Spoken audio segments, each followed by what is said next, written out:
Some of us, we speak.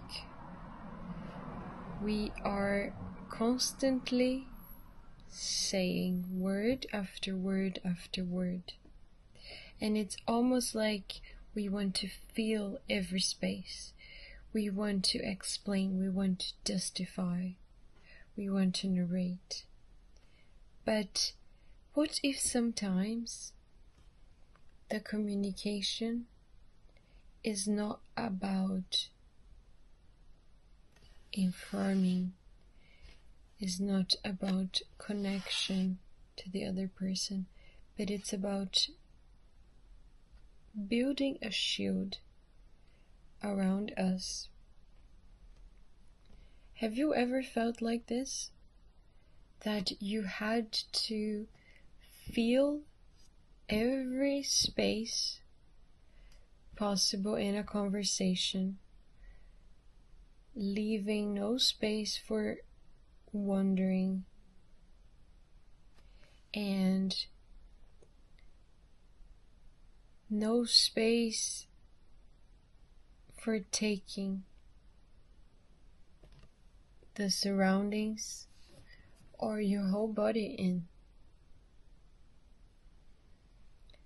Well, especially women tend to do this, but not necessarily.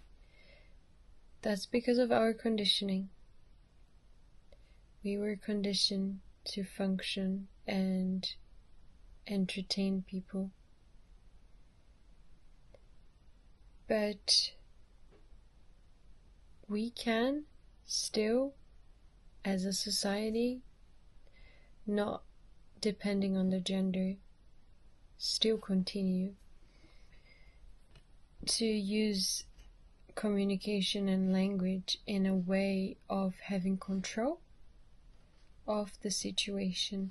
And perhaps you do this, perhaps you've done it in the past, or perhaps that's something that it's here, coming into your awareness now.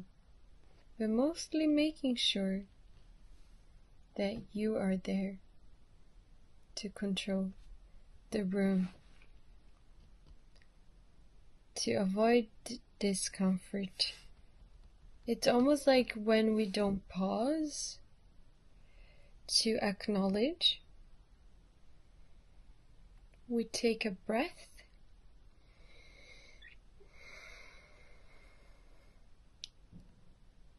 to feel our bodies. How is my arm doing now? How is my leg? How is my chest? Because if you are in a state of anxiety, or if you are in any kind of state, and if you keep talking, there's no space. The nervous system needs safety.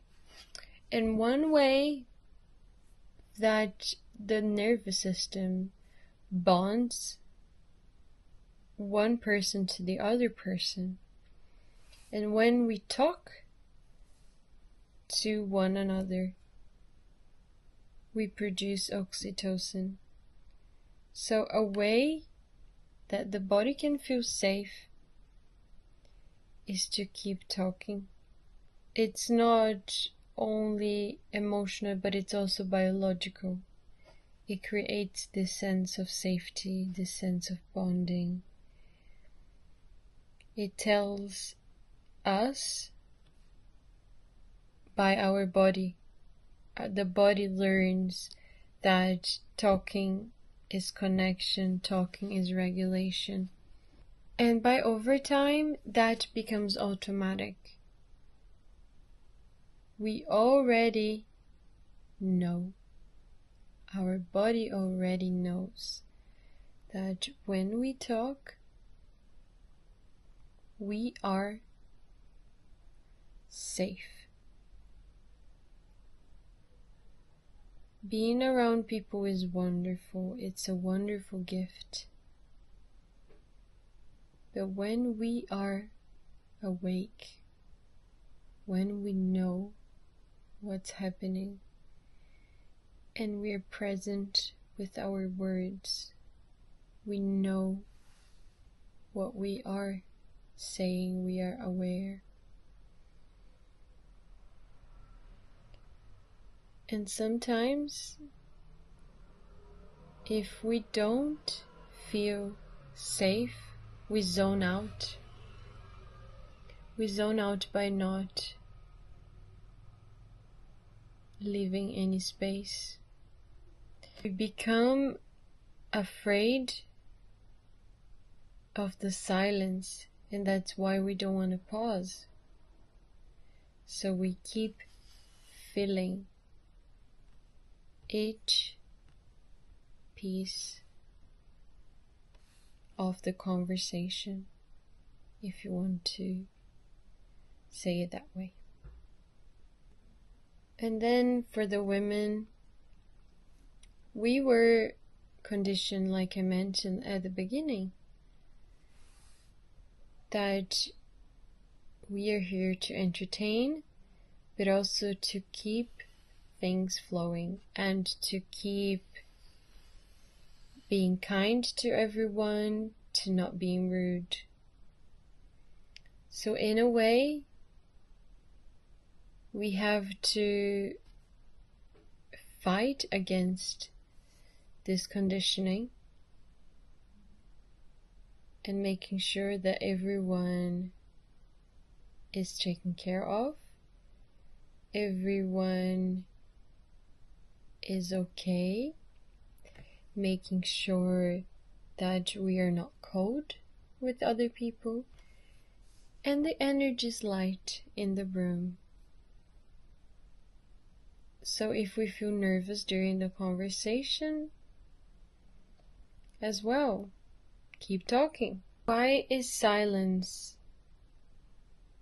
weird for those that have difficulty being quiet? Because when you have silence in a room, or when you have silence in between people, that can almost feel like you're being abandoned. It can almost feel like you are not liked because the person is not engaging with you. And often there is nothing wrong with that. Silence is healthy. But the nervous system is stretching itself because it doesn't know. If you don't cultivate stillness in your daily life, that probably means that you will struggle with silence and space between a conversation. It's funny, I'm talking about this topic and I'm pausing as I speak because I became very aware of this topic, reflecting about this evening with you. And here are some questions for us to reflect upon. What is waiting for me underneath the noise? What is gonna happen if I stop talking? Is there anything waiting for me on the other side?